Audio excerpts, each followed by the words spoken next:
Halo, nama saya Eka Regina. Saya seorang istri dan ibu dari 3 orang anak. Saya bersyukur bisa belajar EHS. Awalnya saya hanya melihat dan mendengar suami saya belajar EHS.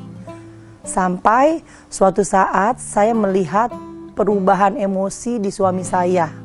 Setelah beberapa waktu suami saya belajar EHS. Dengan saya bekerja bareng dengan suami mengelola catering service yang Tuhan percayakan kepada kami, hal nyata yang saya lihat pada saat kami mengalami tantangan dalam usaha catering, ketika saya panik, cemas, di situ saya melihat bagaimana suami saya bisa tenang, bisa kalem. Dan juga pada saat saya selisih paham dengannya, suami saya saat itu tidak bereaksi negatif. Tetapi dia diam dan menunggu.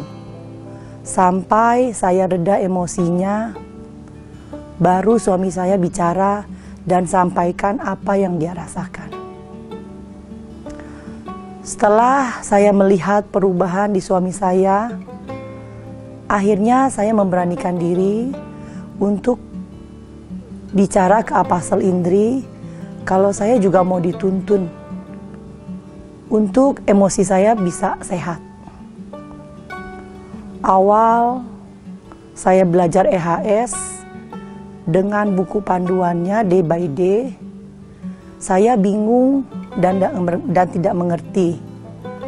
Tapi di situ Apostle Indri dengan sabar menuntun saya, memberikan contoh, dan di situ saya baru sadar ternyata emosi saya nggak sehat. Saya orang yang terburu-buru dan tergesa-gesa dalam melakukan segala hal. Waktu saya meminta orang melakukan sesuatu pekerjaan dan orang tersebut tidak beres melakukannya dan lama, tidak kelar-kelar.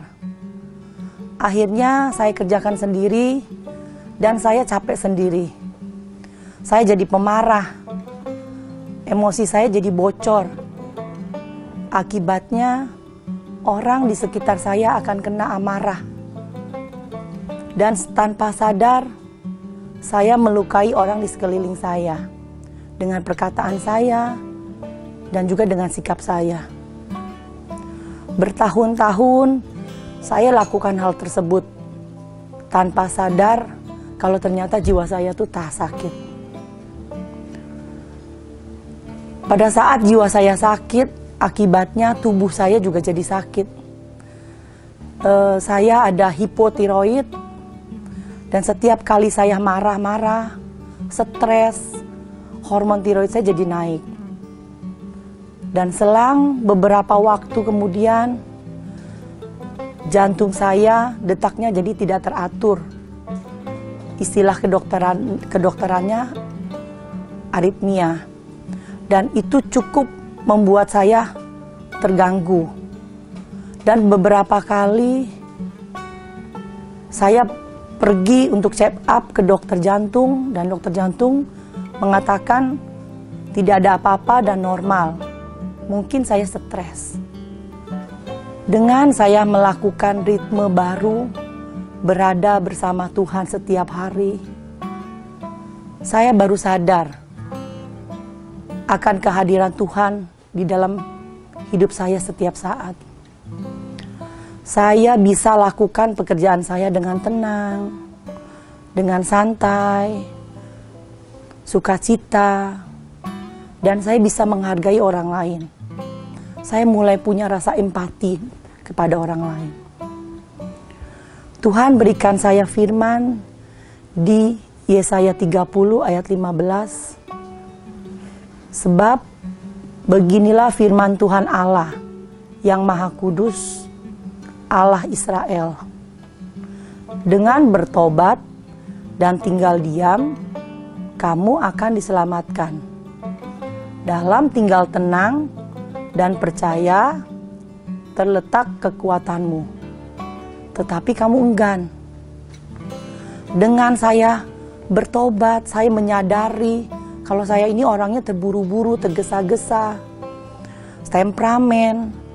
Dan waktu saya melakukan silent solitude, tinggal tenang dan percaya, maka Tuhan katakan terletak kekuatan saya.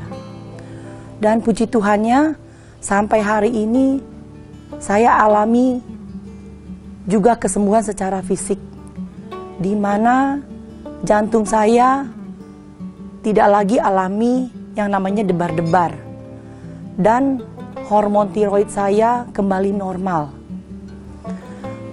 Sudah hampir 1 tahun ini saya tidak minum obat tiroid, dan terakhir kali saya cek ke dokter, dokter mengatakan oke, 2 tahun lagi juga untuk saya balik kontrol ke dokter itu masih oke. Setelah saya konsisten lakukan silent solitude dan day by day, saya bisa semakin jelas dalam mendengar suara Tuhan di hati saya.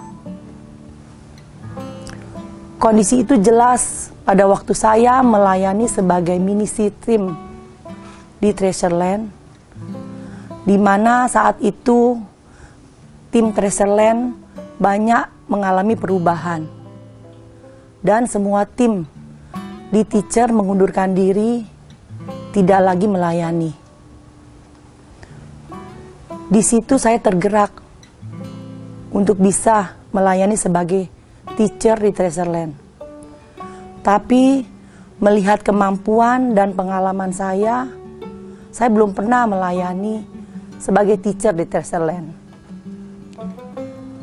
Di situ jelas sekali Tuhan bicara pada saya. Waktu saya melakukan silent solitude,